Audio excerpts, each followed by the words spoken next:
Hello, my dear friends and aspirants. Welcome back to the class of Indian polity.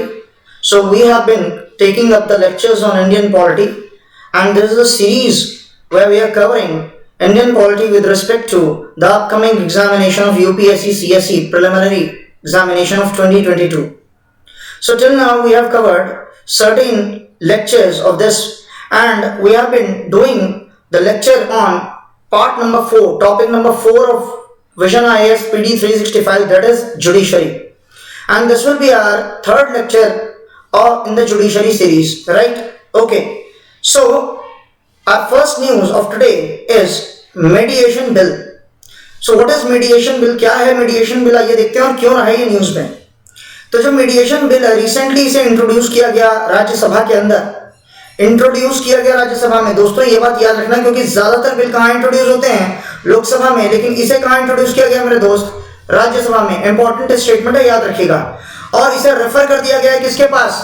Standing committee के पास। दोस्तों आपको एक बात पता होगी, मैंने आपको बताया था लास्ट के कुछ क्लासेस में कि जो स्टैंडिंग कमिटीज होती हैं उनका क्या काम होता है? उनका काम होता है एनालाइज करना। कोई भी बिल जो पास होना होगा उसे पास होने से पहले एनालाइज करेगा कौन? Standing committee. कुछ दिन का समय लेगा, उसके मेंबर्स जो हैं उनको स्पेशल यही काम ही होता है कि वो बैठकर इस बिल के प्रावधान पढ़ेंगे, इस बिल के प्रोविजंस पढ़ेंगे कि इस बिल में कुछ ऐसा तो नहीं है जो फंडामेंटल राइट्स को, लोगों के फंडामेंटल राइट्स को नुकसान पहुंचाता हो। इस बिल में कुछ ऐसा तो नहीं है जिसमें सरकार अपनी मनचाही पावर का इस्तेमाल कर रही हो। इस बिल में कुछ ऐसा तो नहीं है जो भारत के संविधान के किसी भी प्रोविजन का उल्लंघन करता हो। ठीक है मेरे दोस्त, तो स्टैंडिंग कमेटी के पास भेजा गया। आइए जरा इस बिल के कुछ प्रावधानों की चर्चा कर ले। अबाउट द बिल, बिल क्या कहता है? बिल कहता है it is to promote and facilitate mediation. आपको पता है दोस्तों, मध्यस्थता। आपको पता है दो लोगों में यदि कोई विवाद हो जाए तो मीडिएटर आता है ना, मध्यस्थ करने वाला आता है ना, और वो दोनों के बीच में झगड़े को सुलझाने की कोशिश करता है। तो दोस्तों मीडिएशन के ऊपर बिल लाया गया, जो मध्यस्थता होती है ना उस पर बिल लाया गया है। तो मध्यस्थता को ना इंडिया में ज्यादा से ज्यादा बढ़ावा मिले, ताकि कोर्ट के अंदर जो लगातार केसेस की संख्या बढ़ती जा रही है, पेंडिंग केसेस बढ़ते जा रहे हैं, कोर्ट का कार्यभार कम किया जा सके। और यदि मध्यस्थता के थ्रू केसेस जल्दी सुलझते हैं तो हमारी न्यायपालिका एफिशिएंटली काम कर पाएगी, क्योंकि उसके पास कई सारे जो केसेस हैं वो कोर्ट के बाहर मीडिएशन के थ्रू सुलझाए जा सकते हैं। तो माय डियर, बहुत जरूरी हो जाता है कि प्रोमोट किया जाए मध्यस्थता को, ज्यादा से ज्यादा मध्यस्थता हो। ठीक है, लेकिन क्या ये मध्यस्थता ऐसे ही हो इनफॉर्मल तरीके से? यार टेंशन मत ले यार, हम बात करवा देते हैं, अरे टेंशन मत लो तुम दोनों, यार ये मध्यस्थता नहीं, दोस्ती यारी वाली नहीं। एक प्रॉपर इंस्टीट्यूशनल फ्रेमवर्क बनाना पड़ेगा, प्रॉपर फॉर्मल ढांचा बनाना पड़ेगा आपको। ठीक है, तो इंस्टीट्यूशनल मीडिएशन होनी चाहिए, जहां पर डिस्प्यूट्स जो है जो उनका क्या होना चाहिए? समाधान होना चाहिए, चाहे वो कमर्शियल हो चाहे वैसे हो। ठीक है, घर के झगड़े, नॉर्मल झगड़ों के लिए मत चले जाना। यहाँ पर घर के नॉर्मल झगड़ों के लिए थोड़ा बड़ा झगड़ा होना चाहिए, है ना, बिजनेस का झगड़ा होना, या कोई ऐसे कोई बिजनेस रिलेटेड हो, या फिर कोई बड़ा झगड़ा हो, वाद विवाद हो, उससे रिलेटेड। ठीक है, and enforce mediated settlement agreements, और एग्रीमेंट होना चाहिए मीडिएशन के बिहाफ पर। नेक्स्ट, इसमें और क्या प्रॉमिस किया गया है? इसमें बोला गया है कि इफेक्टिव डिस्प्यूट रेजोल्यूशन प्रोसेस ढूंढा जाएगा, एक इफेक्टिव तरीका ढूंढा जाएगा जिससे डिस्प्यूट जो है, आपसी विवाद जो है, उसको रिजॉल्व किया जा सके, जिससे भारत में ईज ऑफ डूइंग बिजनेस। तो दोस्तों एक बात बताओ, कोई कंपनी, विदेशी कंपनी, सपोज स्विट्जरलैंड की कोई कंपनी इंडिया में इन्वेस्ट करने आई और डॉक्यूमेंटेशन इतना लंबा हो गया जिसकी वजह से क्या हुआ कि कंपनी और गवर्नमेंट के बीच में विवाद हो गया, या फिर कंपनी और किसी दूसरी प्राइवेट कंपनी जो इंडिया की प्राइवेट कंपनी है उसके साथ उस कंपनी ने हाथ मिलाया, उसमें कुछ विवाद हो गया, या फिर प्रॉफिट में कोई विवाद हो गया, या फिर टैक्स को लेकर कोई विवाद हो गया, तो दोस्तों कोशिश की जानी चाहिए कि जल्दी से जल्दी इस विवाद को निपटारा किया जाए। वरना क्या होगा, यदि दोस्तों विवादों में ही, जमीन को लेकर कोई विवाद हो गया, लाइसेंस को लेकर कोई, यदि विवादों में ही आप समय खींच दोगे तो जो कंपनी भारत में इन्वेस्ट करने के पर्पज से आई थी, यदि वो विवादों में ही समय निकल जाएगा काफी, तो वो बिजनेस क्या करेगी इंडिया में? इंडिया के लोगों को ना तो उसके जॉब का फायदा होगा और ना ही उस कंपनी को फायदा होगा इंडिया की मार्केट का। तो वो कंपनी क्यों इन्वेस्ट करने आएगी फिर इंडिया में? तो दोस्तों यदि आपको बाहर एक अच्छा सिग्नल भेजना है कि इंडिया में बिजनेस एनवायरनमेंट अच्छा है, यहाँ गवर्नमेंट सपोर्टिव है, यहाँ के न्यायालयों में जल्दी फैसला होता है, यहाँ कोई भी यदि कॉन्फ्लिक्ट आ गया, कॉन्फ्लिक्ट या फिर डिस्प्यूट हुआ तो उसका जल्दी निपटारा होता है, तो फिर बाहर से इन्वेस्टमेंट ज्यादा आएंगी, बिजनेस ज्यादा आएगा, उनका रुझान इंडिया में ज्यादा होगा। यही फर्क है दोस्तों चाइना और इंडिया में। चाइना क्योंकि डिक्टेटरशिप की तरह काम करता है, तो वहां कोई अपील नहीं, कोई दलील नहीं, सरकार ने यदि बोल दिया तो बोल दिया, कंपनी को जल्दी अपना निपटारा मिल जाएगा उस पर्टिकुलर डिस्प्यूट से। लेकिन इंडिया में क्या है, गवर्नमेंट के पास लिमिटेड पावर्स हैं, जुडिशरी अपने हिसाब से काम कर रही है, इसलिए बहुत जरूरी होता है कि ऐसा कोई डिस्प्यूट रेजोल्यूशन मैकेनिज्म ढूंढा जाए जो मीडिएशन करके चीजों को जल्दी सुलझा दे, बशर्ते कोर्ट में जाकर उसको लंबा खींचने से। नेक्स्ट, प्रेजेंटली ऐसा कोई कॉम्प्रहेंसिव हमारे पास कानून नहीं है जिसमें एडीआर मैकेनिज्म। दोस्तों एडीआर मैकेनिज्म क्या होता है? देखो एडीआर बहुत ज्यादा न्यूज में रहता है, ठीक है, ऑल्टरनेट डिस्प्यूट रेजोल्यूशन, मतलब आपके डिस्प्यूट को सुलझाने के लिए सिर्फ कोर्ट की जरूरत नहीं है, ऑल्टरनेट तरीके भी हैं, मतलब और भी तरीके हैं डिस्प्यूट्स को सुलझाने के लिए। ऑल्टरनेट मतलब और भी तरीके, है ना, किसको सुलझाने के लिए? डिस्प्यूट्स, कोई भी डिस्प्यूट है उसको सुलझाने के लिए। ओके, इसमें एक मैकेनिज्म क्या है? मैकेनिज्म ऑफ मीडिएशन, समझे भाई। नेक्स्ट, की फीचर्स क्या है इस बिल के? इसमें मीडिएशन काउंसिल ऑफ इंडिया का गठन किया जाएगा। दूसरा, mandatory pre litigation mediation and settlement, मतलब इससे पहले कि कोई लिटिगेशन डाले कोर्ट में, क्योंकि आपको पता है एक बार कोर्ट में आपने लिटिगेशन डाल दिया, एक बार कोर्ट में आपने पिटीशन दायर कर दी, तो फिर कोर्ट में वो केस जाएगा, वो लंबा खींचेगा, क्योंकि और भी केसेस कोर्ट को देखने होते हैं। तो कोशिश ये होनी चाहिए कि लिटिगेशन से पहले मीडिएशन और सेटलमेंट हो जाए बाहर, तो ज्यादा अच्छा है। ये इस बिल का एक इंपॉर्टेंट प्रावधान है। नेक्स्ट, ऑनलाइन मीडिएशन को बढ़ावा देना, ऑनलाइन मीडिएशन को सरकारी पहचान देना, समझे भाई, कि ऑनलाइन भी मीडिएशन हो सकती है। नेक्स्ट, कम्युनिटी बेस्ड मीडिएशन, मतलब मान लीजिए कि समाज के दो वर्गों के लोगों के बीच में कोई डिस्प्यूट हो गया, तो समाज का अधिकार है, वो समाज का हक बनता है कि वो समाज आपस में बैठे और जैसे पंचायत में होता है ना मीडिएशन के थ्रू सॉल्व होता है, वैसे हो जाए, तो इसे कम्युनिटी मीडिएशन बोलते हैं। Next, a period of 180 days for completing mediation process, और ये जो मध्यस्थता है ना, ये लंबी नहीं जानी चाहिए। फिर क्या फर्क रह जाएगा यार कोर्ट में केस जाने से और मध्यस्थता करने से? मध्यस्थता हो रही है तो जल्दी होना, तभी तो फायदा है, वरना देरी तो कोर्ट भी लगा ही रही थी। इसका मतलब मध्यस्थता के लिए लिमिट कितनी रखी गई है मेरे दोस्त? 180 दिन। और मीडिएशन के लिए फंड का निर्माण किया जाना चाहिए। जैसे कोर्ट में आप फीस देते हो ना, तो बार बार फीस देने से अच्छा, बार बार चक्कर काटने से अच्छा, थोड़ी सी फीस यहां जमा करो और मीडिएशन प्रोसेस शुरू करो और इसे जल्दी खत्म करो, ठीक है। नेक्स्ट, ऑल्टरनेट डिस्प्यूट रेजोल्यूशन क्या होता है? तो देखिए मेरे दोस्त, ऑल्टरनेट डिस्प्यूट रेजोल्यूशन वो तरीका है जिसमें कोर्ट से बाहर आकर किसी दूसरे तरीके से आप केस को सुलझा दो, समझे भाई। तो डिस्प्यूट को सेटल करने का ये तरीका है कोर्ट रूम से बाहर, ठीक है। हर चीज कोर्ट तक पहुंचे ऐसा जरूरी है क्या? छोटे मोटे झगड़ों के लिए यार कोर्ट में जाओगे, कोर्ट का समय भी बर्बाद करोगे, और जो क्रिटिकल केसेस कोर्ट में जाने जरूरी हैं उनमें भी दिक्कत क्रिएट करोगे, है ना भाई। तो कोर्ट को हैंडल करने दो क्रिटिकल केसेस जो मीडिएशन से सॉल्व नहीं हो सकते, जैसे क्रिमिनल केसेस हो गए। लेकिन जो चीज मीडिएशन से सॉल्व हो सकती है उसके लिए कोर्ट को क्यों परेशान कर रहे हो, ठीक है। तो एडीआर में क्या है? It typically includes early neutral evaluation, जल्दी से जल्दी केस का निपटारा, जल्दी से जल्दी केस को कोर्ट के बाहर खत्म कर देना, नेगोशिएशन, आपसी सहमति डेवलप करना, कंसीलिएशन, मीडिएशन एंड आर्बिट्रेशन। तो दोस्तों ये जो तीन शब्द है ना, कंसीलिएशन, मीडिएशन और आर्बिट्रेशन, ये तीनों लगते एक जैसे हैं, लेकिन इसमें एक अंतर है। आइए उस अंतर को ही समझना है, क्योंकि आपको किसी भी बुक में ढंग से अंतर में क्लैरिटी नहीं मिलेगी जितनी क्लैरिटी यहां की गई है। आइए देखते हैं कंसीलिएशन क्या होता है। तो देखिए वॉलंटरी मतलब दोस्तों आपकी स्वेच्छा से होता है, आपकी अपनी इच्छा से होता है। वॉलंटरी मतलब आप पे डिपेंड करता है, ठीक है। फ्लेक्सिबल, कॉन्फिडेंशियल मतलब पूर्ण रूप से क्या होता है, आप तक सीमित होगा, ये जानकारी बाहर नहीं रहेगी।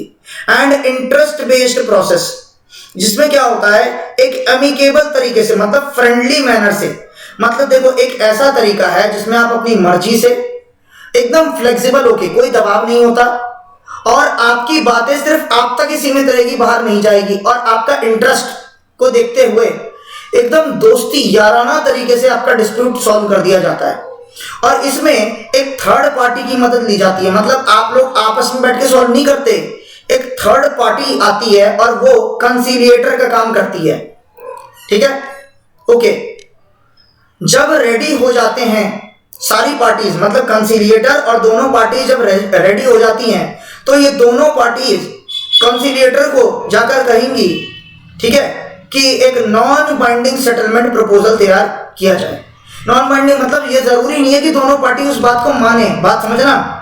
कंसिलिएटर जो है, ठीक है, वो दोनों पार्टीज कंसिलिएटर से पूछेंगी कि उनको एक ऐसा सेटलमेंट, फाइनल डिस्प्यूट रिजॉल्व करके दो जो दोनों पर बात देना हो। मतलब जरूरी नहीं है कि वो कंसिलिएटर की बात माने, लेकिन फिर भी कंसिलिएटर अपना फाइनल डिसीजन उनको दे सकता है। अब उनकी मर्जी है, वो उनके ऊपर है कि वो माने या ना माने। यदि मान गए तो केस सॉल्व, ना माने तब तो फिर कोर्ट में जाना ही पड़ेगा। लेकिन दोस्तों एक बात बताओ, काफी हद तक कुछ केस तो सॉल्व हो ही जाएंगे ना बाहर। ऐसा तो जरूरी नहीं है ना कि हर केस कोर्ट में जाए, समझे।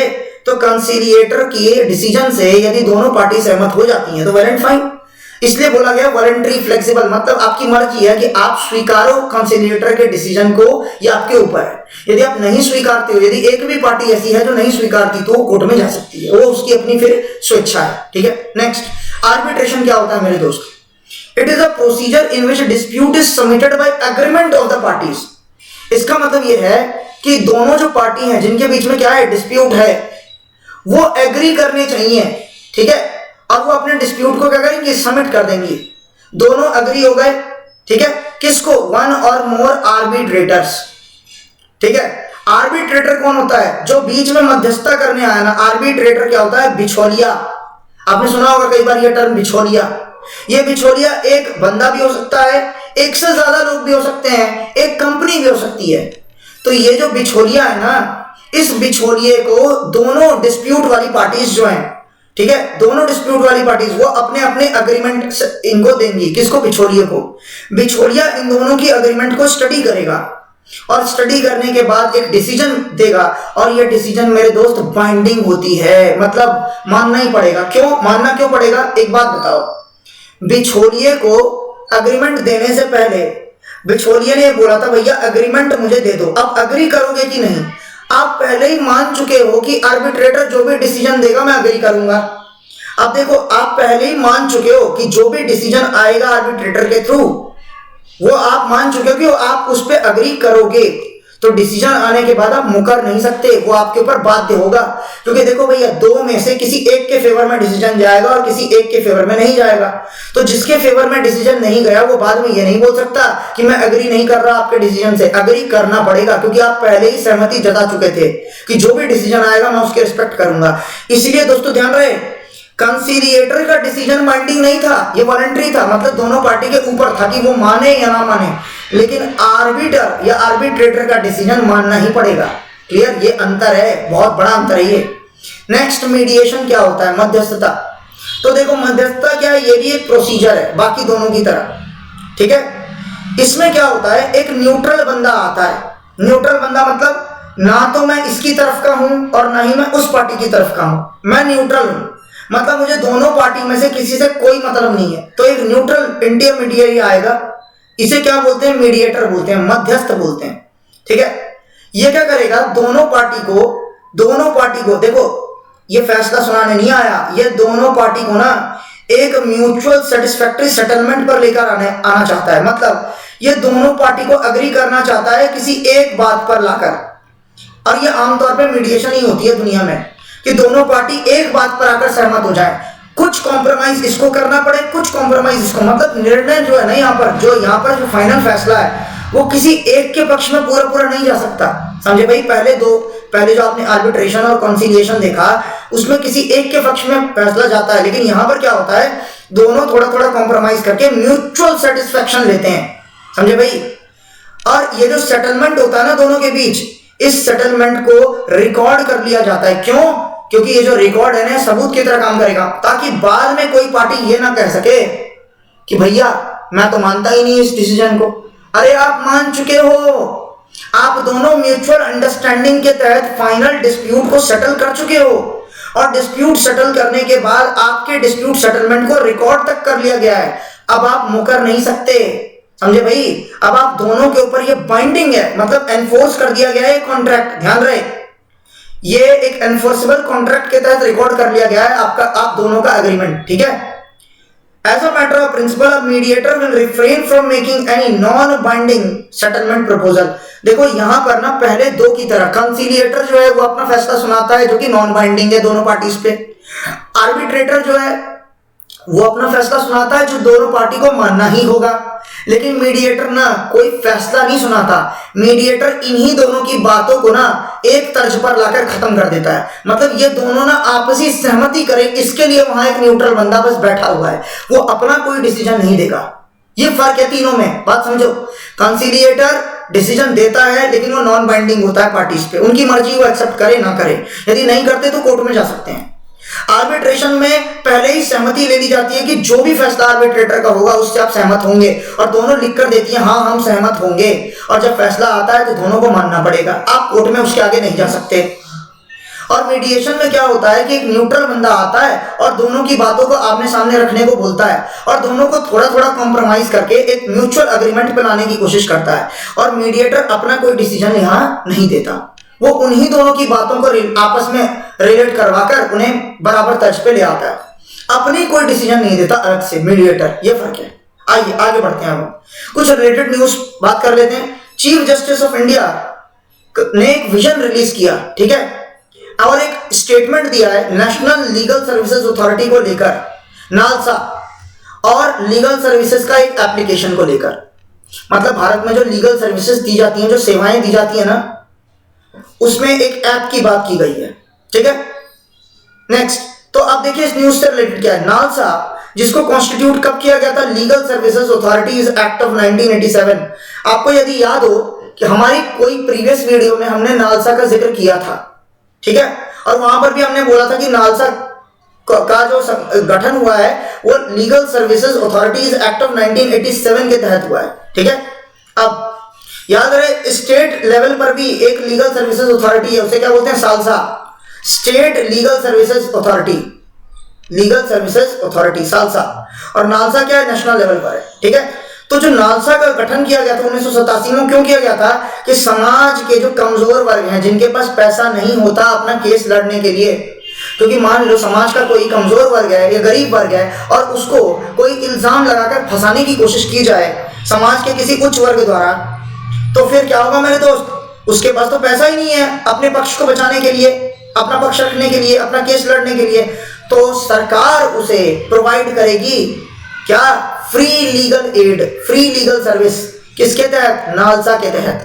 और ये हमारे संविधान में डीपीएसपी में बात लिखी गई है। आप प्लीज कमेंट सेक्शन में लिखकर बताइए कि वो कौन सा आर्टिकल है डीपीएसपी का जिसके तहत फ्री लीगल एड की बात की गई है। मैंने आपको पहले भी पूछा था, याद हो तो।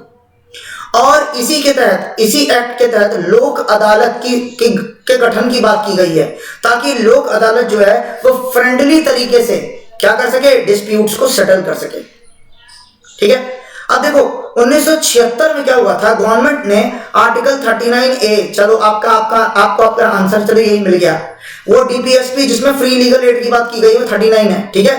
तो गवर्नमेंट ने इंसर्ट किया 39A 42वें संशोधन से, 42nd अमेंडमेंट एक्ट से आर्टिकल नंबर 39 में एक क्लॉज ऐड किया गया 39A। इसमें क्या बोला गया, स्टेट को, स्टेट मतलब जो सरकार है, भारत सरकार, उसको बोला गया कि फ्री लीगल एड दिया जाए, किसको, समाज के कमजोर वर्ग को फ्री में सर्विसेज दी जाए, फ्री में उनके लिए वकील दिया जाए उनका केस लड़ने के लिए, इसलिए आपने सुना होगा सरकारी वकील, ठीक है। और ये काम कैसे करना है, एक प्रॉपर कानून लेकर आया जाए या प्रॉपर स्कीम लेकर आई जाए उनके लिए, और इसी के तहत, इसी को ध्यान रखते हुए जो पार्लियामेंट है उसने एक कानून बनाया और पास कर दिया इस पर्टिकुलर एक्ट को। आगे बढ़ते हैं। लोक अदालत की जब चर्चा हुई है, नालसा के तहत जो एक्ट था 1987 का, इसके तहत लोक अदालत के गठन की बात की गई। तो लोक अदालत क्या होता है, देखो ये एक अल्टरनेट डिस्प्यूट रिड्रेसल मैकेनिज्म है। मैंने अभी थोड़ी देर पहले हमने क्या बोला, एडीआर, अल्टरनेट डिस्प्यूट रेजोल्यूशन।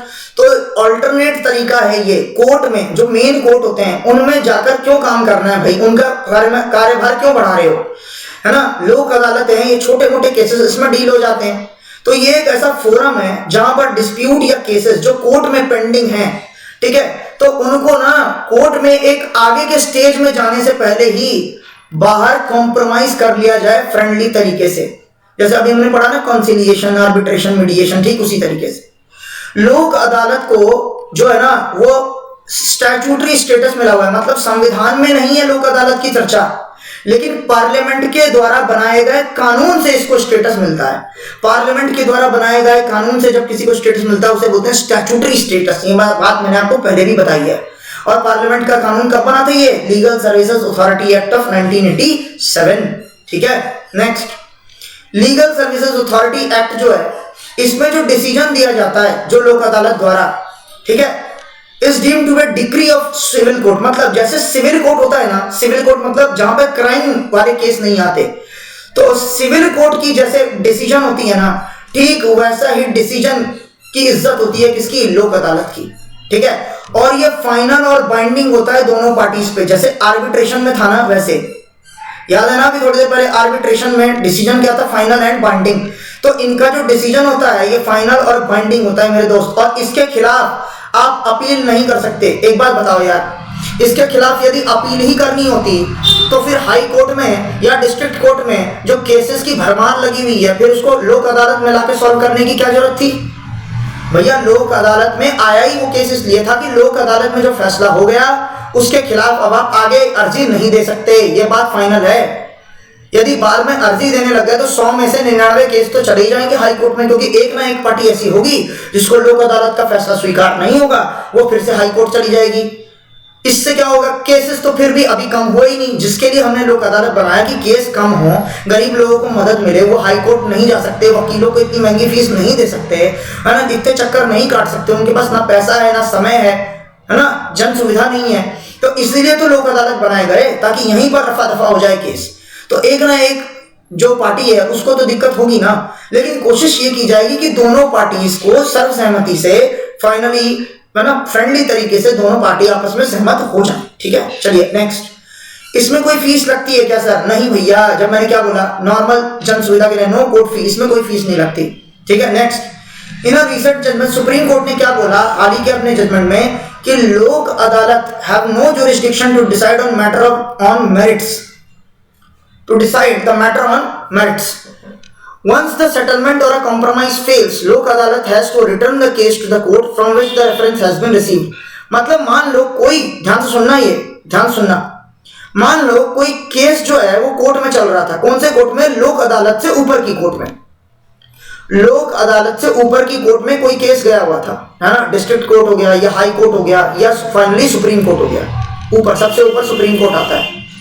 तो मान लो लोक अदालत से ऊपर डिस्ट्रिक्ट कोर्ट में, हाई कोर्ट में और सुप्रीम कोर्ट में कहीं भी कोई केस गया हुआ है और वो केस फिर लेकर आया जाता है लोक अदालत में, तो लोक अदालत को कोई हक नहीं बनता कि वो अपने से ऊपर के कोर्ट के डिसीजन को चैलेंज कर सके। बात समझना।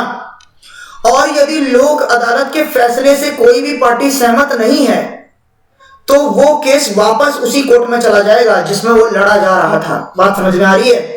लोक अदालत के पास यह कोई हक नहीं बनता कि कोई ऊपरी कोर्ट से उसके पास जो केस आया उसके ऊपर यदि वो फैसला दे तो वो फैसला उस कोर्ट के खिलाफ नहीं हो सकता। समझे मेरी बात?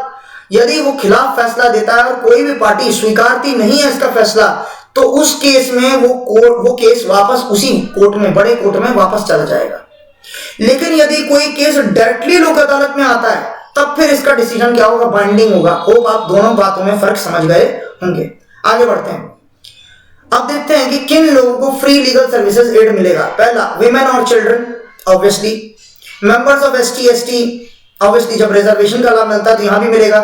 इंडस्ट्री में काम करने वाले जो वर्कर्स होते हैं, लेबर्स होते हैं, उनको, ठीक है। नेक्स्ट, विक्टिम्स ऑफ ट्रैफिकिंग, जो लोग ट्रैफिकिंग का शिकार हैं, मतलब जिनकी मानव तस्करी होती है, और जो भिखारी होते हैं जिनको धंधे पर या भीख पर बैठाया जाता है, ठीक है, गलत कामों में संलग्न किया जाता है।